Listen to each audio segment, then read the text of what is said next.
Tila umabot na rin sa Malacanang ang so-called DPWH leaks na hawak ng Billionaire News Channel. Ang mga pangalan na nabanggit sa exclusive Politico Update ni Ivy Reyes. Sa mahabang listahan ng proponents sa loob ng tinaguriang DPWH leaks, may nag-iisang item na nakapangalan kay First Lady Liza Araneta Marcos na may project cost na 100 million pesos sa DPWH budget ng National Expenditure Program noong 2025. Nakalista sa ilalim ng OP ang proyektong ito na mayroon ding remarks na care of First Lady Liza Araneta Marcos with request letter from District Representative Faustino Ino D, ang 6th District Representative ng rehiyon at ang kasalukuyang House Speaker. Sa aming pagsusuri, tumagos sa 2025 General Appropriations Act ang proyekto na nakasentro sa construction ng isang alternate route sa northeast portion ng Cauayan City, Isabela.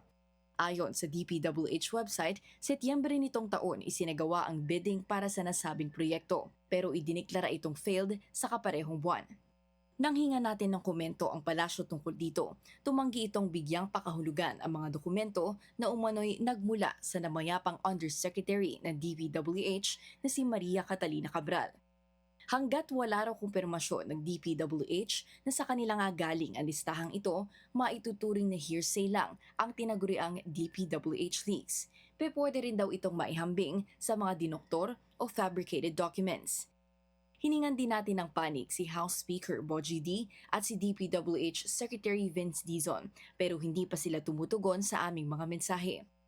Bilang paglilinaw, hindi insertions kundi line items ang proyektong nakapangalan sa First Lady at ang mga laman ng dokumentong ito. Ibig sabihin, ito ay parte ng pinagdedebatehang mga proyekto sa House at Senate budget hearings hanggang sa Bicameral Conference Committee bago formal na maisama at maisabatas sa ilalim ng General Appropriations Act. Pero, ayon kay dating DPWH Undersecretary Roberto Bernardo, bagaman lehitimong nakasulat bilang isang proyekto, hindi ibig sabihin ay ligtas na sa anomalya. Dahil sa proseso ng pagbubuo pa lang ng DPWH budget, may brasohan na umano mula sa mga politiko.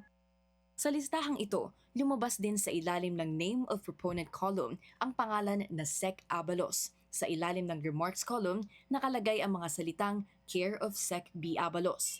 Isang line item para sa isang flood control structure sa Cabagan, Zambales. Dinivert nila ang river. Tapos tinatamaan yung property namin, nasisira lahat. So ang gusto lang ng daddy ko, ayusin nila. I have nothing to do with that. It's my dad who nagsumbong yata siya kung paano kasi talaga na damage. It's a valid complaint. But then, up to now, wala silang ginagawa. Nasa name of proponent din ang dating DPWH Undersecretaries na si Roberto Bernardo at Eugenio Pipo Jr. Sinisika pa ng Billionaire News Channel na kunin ang panig ng mga natukoy na personalidad. Ivy Reyes, Billionaire News Channel.